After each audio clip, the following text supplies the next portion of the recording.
Okay, good afternoon and welcome back to our live coverage of elections 2025. For those of you who joined us on Channel 6 this morning when we started and have stuck with us, we want to thank you for having stayed with us. Those of you who are joining us, who have been following us on the various social media platforms as we stream live across the different platforms on social media, we also want to thank you for taking your time and to getting your updates and analysis and insights from us. Elections 2025, it's a very, it is said to be one of the most consequential elections in Guyana's history. We have 6 political parties in the race. The incumbent People's Progressive Party, Civic, of course, with its presidential candidate, Dr. Mohamed Irfan Ali, seeking a second term. The Constitution provides for him to be able to serve 2 consecutive terms. He's seeking that second term under the Constitution, with his running mate being retired Brigadier Mark Phillips, who served for the past 5 years as Prime Minister of Guyana and hopes to be able to return to that post if the mandate by the people is renewed at these elections. We also have 5 additional parties. The other big elephant in the room has been there since independence, the PPPC alongside the PNC. It's now PNC Reform in coalition with the Partnership for National Unity. So it's the PNC-led APNU with its presidential candidate being the Honorable Opposition Leader, Aubrey Compton Norton, as the presidential candidate, and his running mate is Gerita Fernandes, the Honorable former Member of Parliament under the AFC, Gerita Fernandes. She crossed over and found a very good place in that camp to become the Prime Ministerial candidate. And that party, having collated with the AFC in 2015 and formed a coalition that went into office through a fair and credible process of elections, have now separated, have now divorced politically and are contesting these elections independently, APNU by itself and the AFC by itself. Nevertheless, we have Gerita Fernandes, who crossed over from the AFC camp, is now the Prime Ministerial candidate of the APNU ticket. We also have the AFC by itself under Attorney Nigel Hughes as its presidential candidate. We also have a Forward Guyana movement led by former MP Amanza Walton Desir. And we have the ALP, Assembly of Liberty and Prosperity, led by the former Member of Parliament, Simona Brooms. The other big horse in the race is the newcomer, Win We Invest in Nationhood, led by businessman Asruddin Mohammed, who has caused quite a stir across the country with his late entry to the race, and he has really galvanized some momentum among the young people, and we're going to come just to that in a moment to examine what it means with the amount of new time voters that are on the official list of electors. The entire list comprises 757,690 electors, and the first-time voters on that list comprise a catchment of young people and, of course, other demographics, because it's not only those who have turned 18, but also migrants, people from across Commonwealth countries who have been domiciled here for the past year and have registered to become part of our electorate. They also make up first-time voters. Guyanese who have lived abroad for several years and have returned to their homeland. Guyanese who have come to Guyana because of the constitutional right that they have to become citizens and to become part of the electorate through their heritage of being born to Guyanese parentage. And so quite a wide catchment of people that make up the first-time voters. I have with me in studio our resident political analyst, the incomparable Freddie Kissoon. You heard from him earlier in the program with his guest. He has been looking at the deep dive into what these elections mean for Guyana's democracy and the electoral continuum of our country since independence. And we are also joined by the sitting Chairman of the Private Sector Commission, Gerry Gouveia Jr.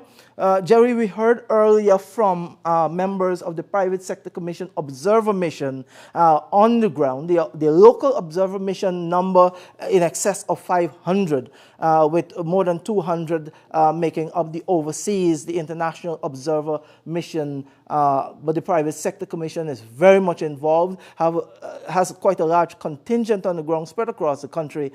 Give us your perspectives on how businesses prepare themselves, the private sector, for these elections, given what was experienced in 2020, a lot of trauma perhaps still being overcome 5 years after, and recent rhetoric coming out of some of the political parties and their leaders already setting the stage for perhaps some sort of action were they not to emerge as the victors in these free and fair elections.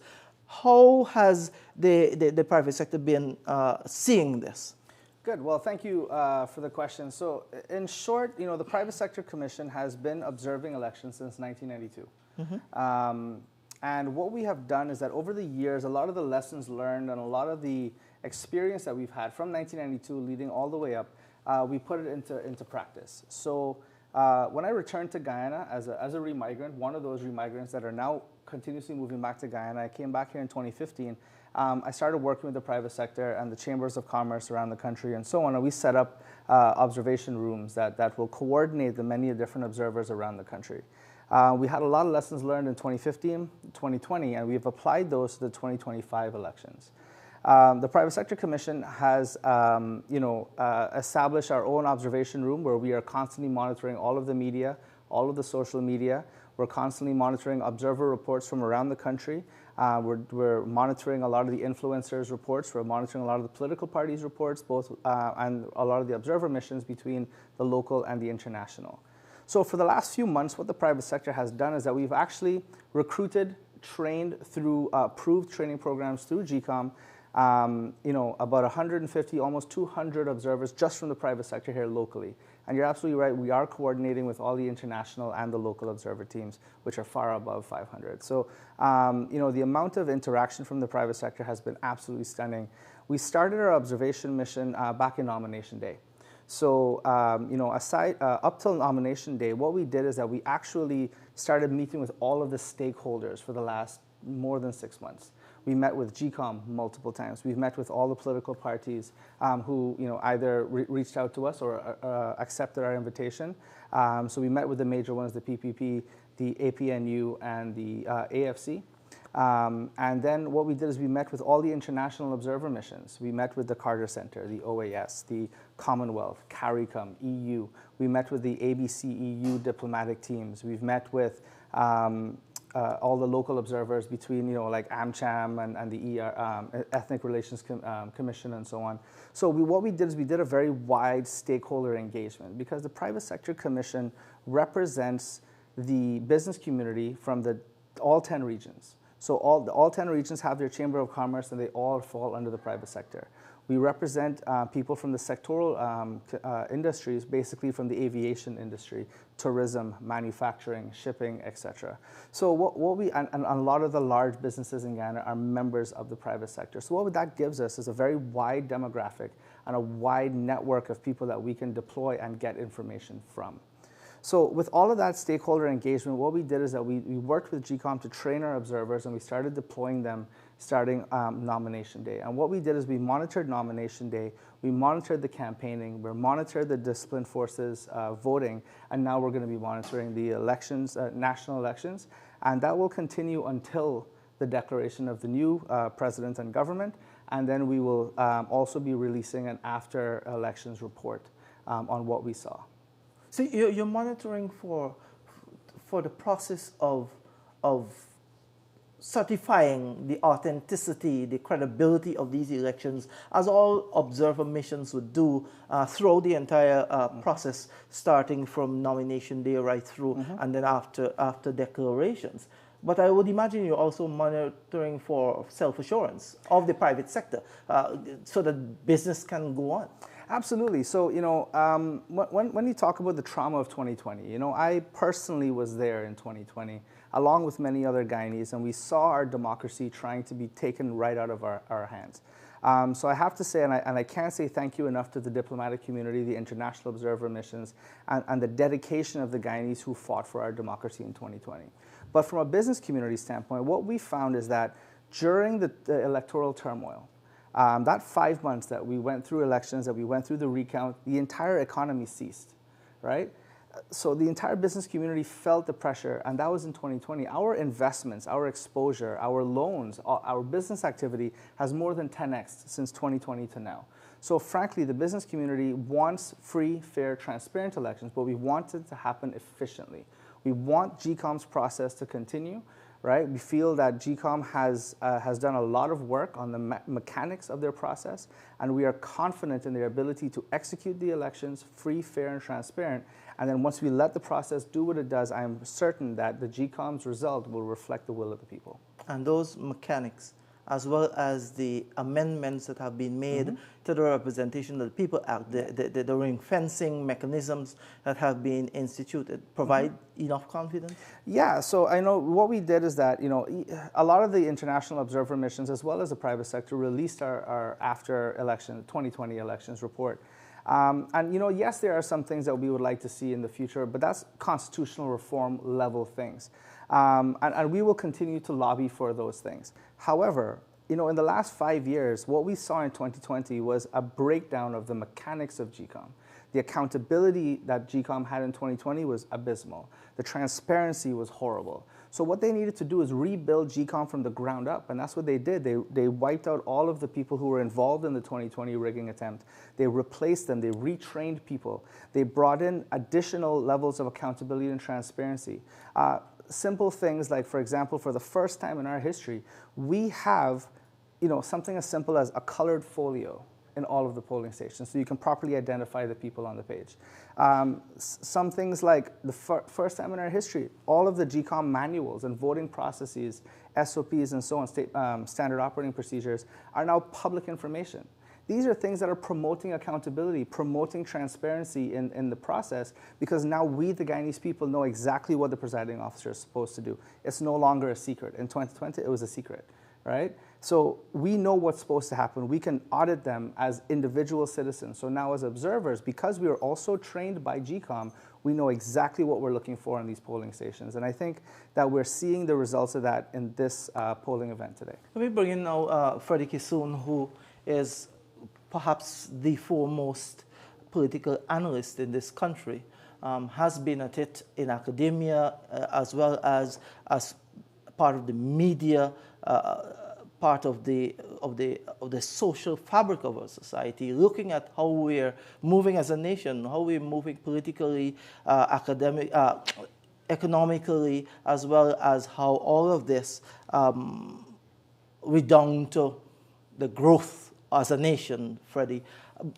What we saw in 2020 and the political machinations that led to the stalemate of our democracy, almost a breakdown of our democracy, did not see a crumbling of our country. The people did not fall prey to what those leaders were attempting to do with our democracy. From then to now, based on all of the ring fencing that has gone in, as Gerry pointed out, the repairing of the mechanics of GCOM, internal systems having been restored effectively, as well as legal frameworks having been perhaps given a shot in the arm to make it stronger, more robust. any of this give you confidence, Freddie, that the maturity that we saw in 2020, where the people did not follow through in breaking up the country, will hold firm in these elections? I think it will, because Guyana has been changing since the oil economy. You have to understand what the oil economy has done. First to Guyana as a nation, and to the individual psyche of the average Guyanese. Now let's look first at as a nation. We were just another ordinary post-colonial society, part of the Caribbean. We have always been outshadowed by Jamaica, Trinidad, and Barbados. And whatever little we were known by, it was negative. Jonestown, what have you. But in an uncertain world, and with the emergence of China and India as serious global players, and the Ukrainian war, oil is now something that is being clamored for by the world economy. And we have become a petro-state that does two things. We have now fallen into the geopolitics of superpower rivalry. United States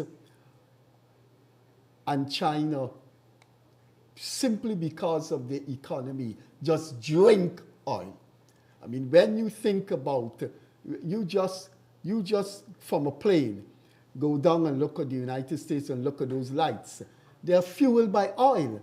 When you think about the United States has, this is maybe, people may find this an exaggeration. It's not. The United States has 252 military bases around the world. Those machines, everything related to those bases are fueled by oil. So superpowers have an insatiable appetite for oil. And then came the Ukrainian war, which made our oil more competitive. So Guyana itself now is seen and heard and talked about, because it's like the world economy and business magazines talking about Qatar, talking about Brunei. We are now being talked about. Then there is the individual psyche of Guyana. It does something to the people of a country when you know your country now counts in the international system. When you know your country can now build dozens of highways, when your university expands and it's free, when your hospitals, you don't need it anymore to come down to Georgetown. You don't need. So it makes you feel that you belong. People like to belong to a country that they feel have worth, because the transfer is that they feel they are somebody in the world. And I think what happened from 2020 onwards is that people now feel that we are thriving, we are moving. And so they're not prepared to go back to the days where they don't know about. Now, one thing you have to understand about this population, this country has two endemic positivities. It's one of the most uninhabited countries. Jesus is 83,000 square miles, and just when you think of Hong Kong, when you think of Barbados, do you know Singapore is 326 square miles? And it has 5 million people? You know, so I don't know. Gerry is a strategic placeman in Guyana. Maybe Mahaika and Maikoni may be bigger than Singapore. I don't know. Or maybe Region 10. But so I think we have come a far way, particularly because of oil. But I like to say also, I can't be an analyst and sit down here and not say leadership. I think Irfan Ali emerged as someone that we never thought about. We never thought that we have such a leader. I think he brought a difference to Guyana. And what he did, he inspired people that we, Guyana, could be a different nation. So I think oil and his leadership of Guyana and the shape of the economy has brought us very, very far from 2020. And I listened to your opening statement, and I would want to say that the Guyanese people should be assured between now and when that election is declared that it will go smoothly, and that any type of reaction to rejecting the election and what it implies, I think that would not materialize. We are not prepared. This country and the international community, especially the international community, they're not prepared to see a petro state with its oil industry that the world needs just to be torn apart like that, and torn apart for mischievous reasons. You contest an election, it was certified as transparent, free and fair, and you say, no, I lost, I can back up. I don't think that is on the cards. Coming back to that sense of newfound consciousness that you referred to, oil and gas having placed our country on the global stage and sort of given a pep in the arm of every citizen that we now belong. That particular sense of consciousness, to your mind, contributes now today to a reduction in voter apathy? No. I think there are factors that have galvanized people to want to take an interest in these elections. First of all, the need to have a stable economy because it does things for Guyana. Now, I think one has to be innately, I use the word innately, dishonest not to visit Guyana. When I mean visit, go around. Now I mean as a foreigner. To go around Guyana and not say we are not even in the remotest way resemble Guyana of 1980, 1985, 1990. You look at this country and you say, where is it going? Is this the new Guyana? You can't get a man to be a gardener for 3 days, as Dr. Nanda Gopal said in this program earlier. But the good thing about our economy is that we're becoming an internationally mixed country. The amount of Chinese, Brazilians, Cubans, Venezuelans in here, that mosaic of different cultures make a country great. That is why after the Second World War, the UK and the United States and Canada say, bring in immigrants. Because that potpourri of culture, it stabilizes your economy and it gives your country a flair that is not easily to be described in words. We are there now. We are getting there. And to answer your question directly, I think there'll be more interest in this election because people want a continuation of Ali. I think they see him as a phenomenon, and I think people want to play their part in this new Guyana. Well, given those driving elements, and I want to get Gerry in on this as well, given those driving elements of how you believe voters are seeing our country, where we are, where we're heading, with all of the development transformational movements that are taking place, where in the demographics do you believe we'll see the most impact, given against the background of traditional ethnic and tribal voting that still remains in the older generation versus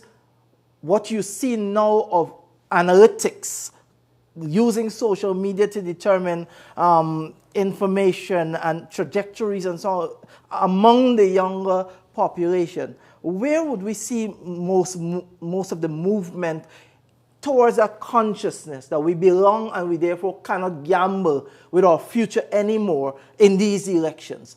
In the younger population, or are we likely to see shifts in the older generations as well? I want both of you to dominate the conversation, so I'll give over to Gerry. Sure. What I would say, to answer your question, you have to look at some of the business developments in Guyana. Yes, we have seen some very large international corporations coming to Guyana, but what we are also seeing is the highest level of small, medium and micro enterprises in our economy. We have some of the largest numbers of entrepreneurs that are starting businesses every day, and those are our young people, right? 20 to 25 to 30 to 35-year-olds who are starting their own businesses. And that's one of the reasons that it's hard to get people to be, you said, a gardener for 3 days, is because he is starting his own company and he's going to be doing other things. Or she will be starting her own company and doing other things. So because we have the highest level of SMEs, the highest level of entrepreneurs in this country, you know, aside from the fact that we have people who are being trained right here locally, so you're not sending people overseas and you have that brain drain that used to happen in Guyana, so we don't have that flooding or exodus of our brilliant minds. What we have, the brilliant minds are staying right here. So what we're seeing is that a lot... One has returned, Gerry Gouveia Jr. Thank you. So what we're seeing is that a lot of our brilliant minds are staying here, and that is reflecting in how they're voting, why there's little electoral apathy, as you called it. You know, people care because their businesses, their new businesses care. Their employees care. You know, the fact is that a lot of these small businesses may have 5, 10 employees, and it matters to them where the economy goes. So back in the day, you know, it didn't really, and I mean, I don't mean to speak badly about the people who were my elders, but it didn't matter as much because you had a job at maybe a national company, you had a job that was relatively secure. So it didn't really matter to you. Yes, it made things a little bit harder to get some things here and there, but for the most part, you had a stable job. Now these businesses, it matters because the tax systems that we have matter. The opportunities that are created for international partnerships matter. And that's why I think that you're going to have a lot more turnout from the younger people. People who don't care about race and don't care about, they don't want to go to violence. And that's the biggest thing for me, is that they know that if we go to violence, their businesses suffer. Their small businesses suffer. So what I think is that level of maturity, voter maturity, comes with the fact that we have more to lose as a people. We're invested in Guyana more as a people. So we don't respect politicians who are calling for bad behavior. We don't respect politicians who are calling for disruptive tactics. Why? Because we want our elections to go forward so we can go back to building our businesses, building our communities, and building our country. And that consciousness that is part of that exponential growth in entrepreneurship across the country is not limited to the middle class and the upper middle class as in times past. We are seeing more and more people from the grassroots entering into the business sector, owning their own business and so on. And so perhaps that adds to the movement towards more consciousness of belonging, where Freddie placed us. A sense of belonging, and therefore we cannot afford to gamble nor to squander what we have achieved and where we're going. Exactly. Freddie? I had said earlier that there are two positivities about Guyana that doesn't seem elsewhere in the world. Is our uninhabited terrain. And the second one is that, do you know, we may perhaps have one of the youngest populations in the world. 82% of the country is under 45. The ambassador, one of the ambassadors of the Western Embassy, said 50% of the country is between 16 and 18. When 50% of your country are 18, 19-year-olds running around, then you have a changing mentality of your population. You go and ask people, well, you have to use the word young. You go and ask these young people across Guyana if they know about Burnham Jagan. Some of them, they don't know. Or if they care. They don't know about, right. So because of, and don't forget, the social media, the internet has created one village. People look on the net and they like an Afghanistan dancer, right? They go on the net and these things influence the way people think. So all the people that instigated violence, that have their political machinations to suit their political agenda, they don't appeal to people. They don't. Dario and Gerry, do you know quite a number of young people don't read those newspapers and they're on the social media. So it's a different generation we talk about. It's not 97 with more fire, so fire. You know, that era is gone. You can't get people to go out there and do just do mischief, just hurt the nation. I tell you something about where the origins of this ebbing or dying of this violence-prone generation. In 2020, it was 5 months. A number of court cases they took to the court, and about 10 people was outside the court with their thing and shouting down. Next, about 2 months after they took the G-come to court again, about 20 people, shabbily dressed, you know where they're coming from. There was no outpouring. There was no harnessing of anger for those 5 months. You couldn't harness people's anger because there was no anger to harness in 2020. It's going to be much difficult. Do you know on April 28th, something was tried and it was quickly extinguished? The what you call scrape heads and the post-mortem results of the Adriana Young thing on April 28th. So they took to the streets and the police quickly put it out. It started the afternoon with the post-mortem result, and by 9 o'clock the police had that thing under control. Because who were doing that thing? Not working class people going to the job and they were home at 20. They didn't go out to the street. It was those squareheads with their motorbikes. You check the videos. People going and burning Chinese building and looting it. It wasn't the young people of Guyana or the working people of Guyana. Gerry, one of the first-time voters, our field correspondent, interviewed this morning just after he was finished voting, said a very profound thing. He said what motivated him to go out and vote was because he thought that he cannot be part of the complaining about performance or the lack thereof unless he was part of the hiring. And so from a business perspective, this is how it works, doesn't it? At the end of a contract, a performance evaluation is done for a consultant, for a manager, for a director, and boxes are ticked. And so it's exceeding performance expectation, it's above average, it's good, it's below average, and so on. Do you believe what that young man said has found its way into the psyche that Freddie's talking about, that sense of new consciousness of belonging that we can't afford to break up, nor to abandon, nor to gamble with our future? Do you believe that kind of analytics of a business approach to evaluating a government that has been given a mandate, that had the responsibility to execute a manifesto of promises it made, and therefore has to be evaluated at the end of its tenure on that manifesto, and be given the scores for either a new contract or firing?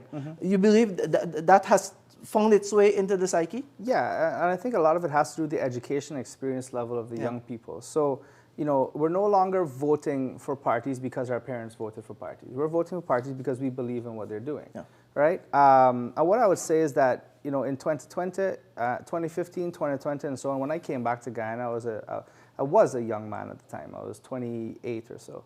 And what I would say... You're still young. What I would say is that what I saw in 2020 scarred me, right? And it made me more appreciative of my democratic rights. Meaning that when I was growing up, you always heard stories of Burnham and how bad it was, and you heard stories about how, you know, between Jagan and Burnham and the things they used to do and so on. But that was all just history book stories. In 2020, a lot of the young people voting now lived it. We lived it for 5 months. You know what I mean? We saw our democracy being pulled in different directions and clawing it back into our society. So I think a lot of the people voting now, that's in their psyche. So aside from the fact that yes, people are more educated, yes, people are more experienced, and they are applying this to assessing whatever government's in power, good, bad, or ugly, they're also scarred from 2020, the attempt at rigging that election, the attempt at taking our democracy from us. We don't want that anymore. So that's why you see a lot more people are hitting the polling stations, that are coming out to vote, that they're assessing the government. And all I would say is that, you know, one, yes, they have their businesses and so on, but two, almost feeling like you're losing your democracy as a young person, right, will not leave you. And that is now news. That is not 40-year-old news, no offense, guys, right? So the point is that what I would say is, and you know, Freddie's right. Freddie's absolutely right in the sense that the people who hit the streets, they had nothing to lose. So they would go hit the streets. Maybe they collected some money here or there, or maybe they were just absolutely aggravated. They may want to do that again. What I would say to that is that the police and joint services, right, during our stakeholder engagement, I can tell you that they are the most ready I have ever seen them. In terms of their planning, in terms of their coordination, in terms of their equipment, in terms of their training, they are ready. So if there are attempts to people that want to disrupt a very strong electoral process, if there are people who want to attempt to disrupt our peace, the police and the joint services are ready. And the private sector will support their actions to keep the peace.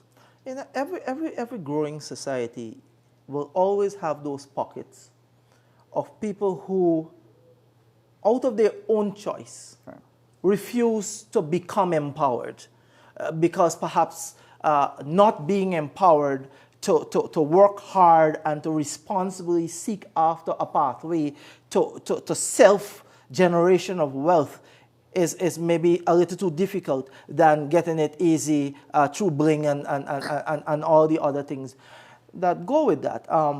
But have we seen, what's your assessment of the manifesto promises that project policies and programs into the next 5 years to address that very demographic of people that could perhaps see a reduction of the size of that demographic and maybe bring more pressure to bear on that demographic to get into the mainstream of empowerment and coming out of that poverty mentality and that irresponsible kind of livelihood. They just, this is how it's going to be, we're scraping and that's it, we're not interested. Those manifestos have really addressed how we're going to get out of that? Right. I was on record as saying that the private sector works and thrives or suffers under the policies of any government. Yeah. Right? We work with the government of the day. Right? So the private sector is apolitical in nature. Yes, individual people may have their own political bias, but the private sector is apolitical. We work with any government in power. So it is up to the government to set what policies you're going to put in place, whether it's taxation, incentive programs, and so on, that will push the private sector to invest, push the private sector to grow. So what I would say is that, you know, I don't really want to speak too much into the future. I want to speak in terms of what happened. In the last 5 years, we have seen unprecedented growth. And I actually did an interview with Bloomberg. And they published the article where they asked me what my assessment of the economy in the last 5 years was. And the numbers don't lie. Our GDP is growing strength to strength. Our unemployment rate is dropping. Our household income is going up.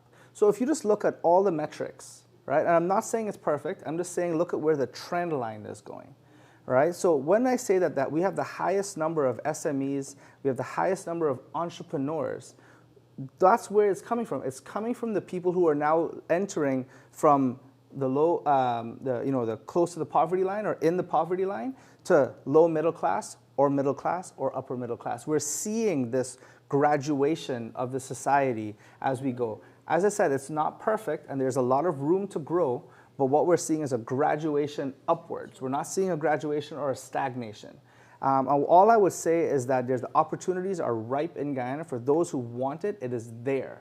The opportunities for business is there. The incentives to invest are there. Education is free in terms of any kind of education you want. University, skills trade, tech trade. You know what I mean? If you want to do it, the education is free. The funding is there. You just have to take the opportunity and put in the work. So the enabling environment is clearly there. Right now, yes.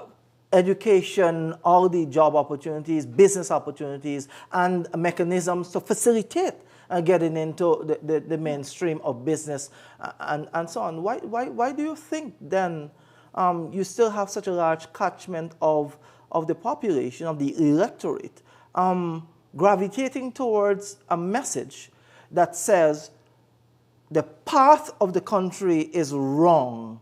The focus is too much on the building out of the country itself and not its people. When in fact all of the policies are showing quite the opposite. Why are so many people attracted to that message? That is it because a pivot from building out the country and the line up to this morning being used throughout the country by some of the leaders is that we're going to take the oil resources and transfer it to the people instead of continuing this build out of the country. Why is that resonating? Is it the quick fix syndrome that appeals to people more, Freddie? And Gerry? I am not too sure I'm not too sure about that, unless opinion polls have been taken. I think we have for the opposition, it's unfortunate. I was interviewed by the London Guardian about Guyana and the election, and I went back to basic traditional leftist theory or Marxist theory. Now, Marxist theory and subsequent radical leftist theory of economics. Marxist theory is very simple. Classes, social classes confront each other for scarce resources. Mm-hmm. The wealth of the country must be shared, and there are good social classes that appropriate more than they should get, and these other classes feel left out.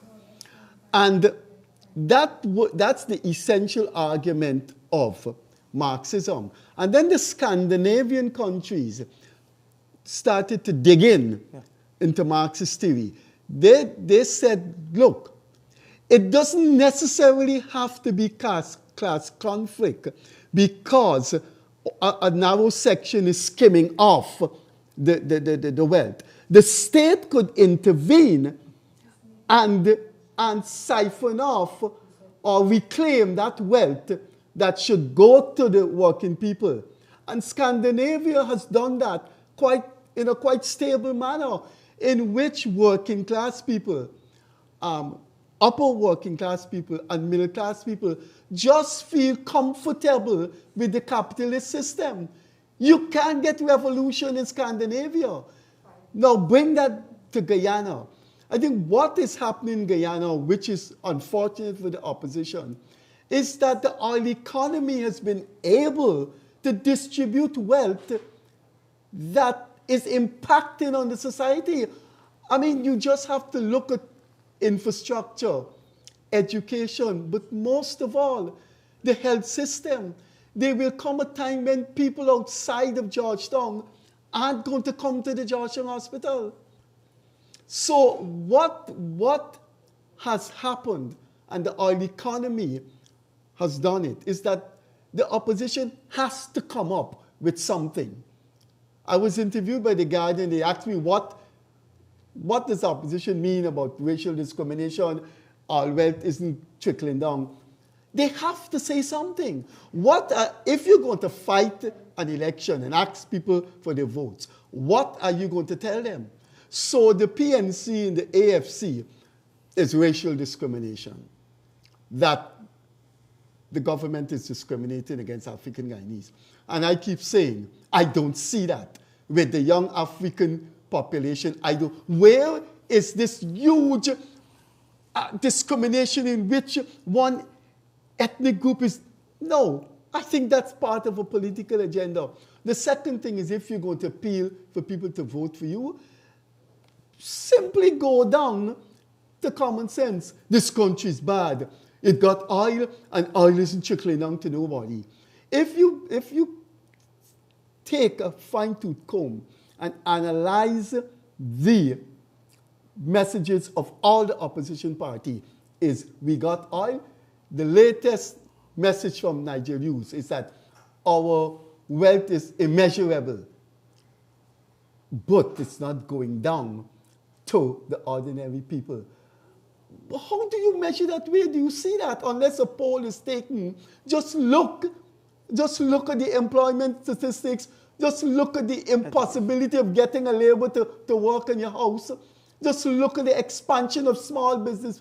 If we go to the Ministry of Finance and you look at the emergence of small businesses in this country, it has never been like that. in maybe any other Caribbean country. Small businesses are just sprouting. And that's because the oil economy and how it is used is allowing that. And if I could just build on that, and if I was to use a business analogy to answer your question as well, let's say we have a business, and let's say it's a trucking business. If we get a big contract, and the first thing that we do is that we go buy Mercedes for each other, we go and we build a big house, but we don't upgrade our accounting software, we don't upgrade and hire more staff and get better mechanics on the trucks, we don't buy better trucks and so on, then the contract will eventually run out. So the argument that we need to give more handouts and we need to make sure more money goes to them, forget building all the roads, forget building all the infrastructure. It's like we have a business, we go in and buy the Mercedes. Yes, we'll have the Mercedes, it'll be great. But the system that is giving us our continued wealth is suffering. And that's where I think that we need to continue to focus in the sense of diversifying the oil and gas wealth, right? We have seen across the immediate neighbors where not diversifying your economy leads to tragic events. So what I would say is we need to continue to look at building the infrastructure, building the communities, building so that the system will then create longevity instead of a quick fix. And I think that is really where we need to focus. So we're seeing the growth. It is a little bit slower than some people may like, but it gives you longevity. Well, hopefully, gentlemen, just about 2 hours, 15 minutes from now, when the polls close and the tabulations begin, as those tabulations emerge, many of those questions will be answered with regards to how the electorate determined what decision to make, where they want to go, whether they want to gamble with the future, whether they want continuity, whether they want to change course altogether. That will be revealed in short order.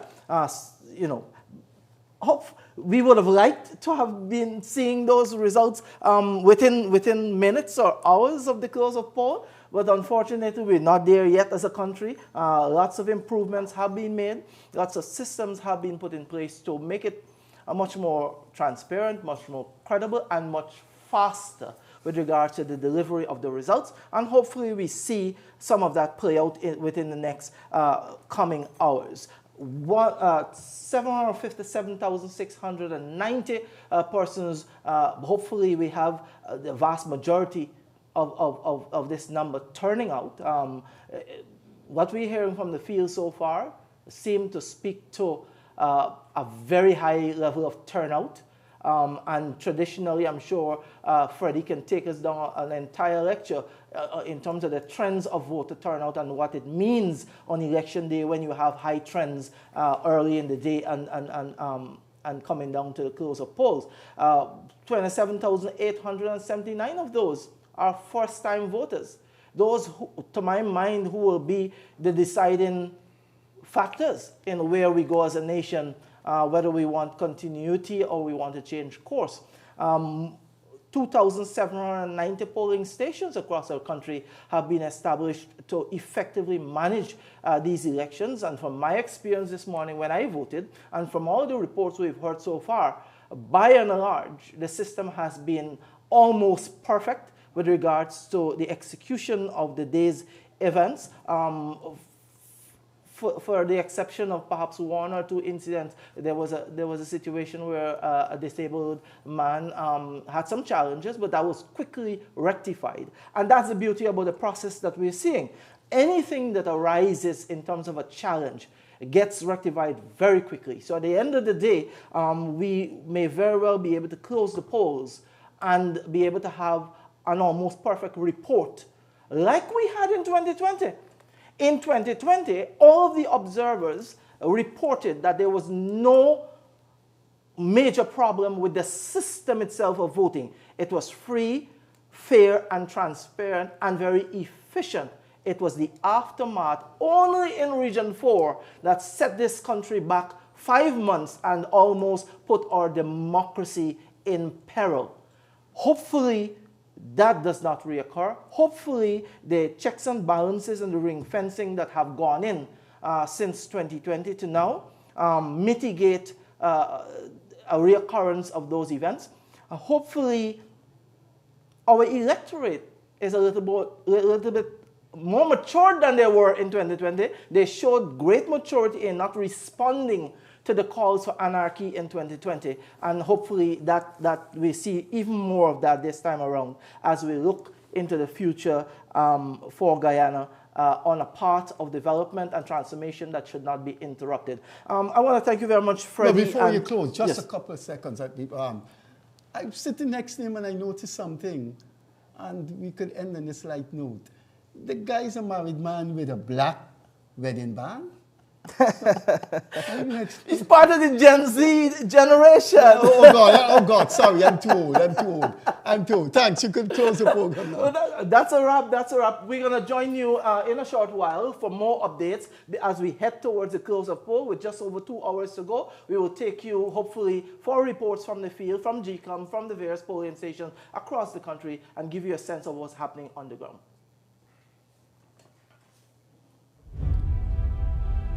Thank you.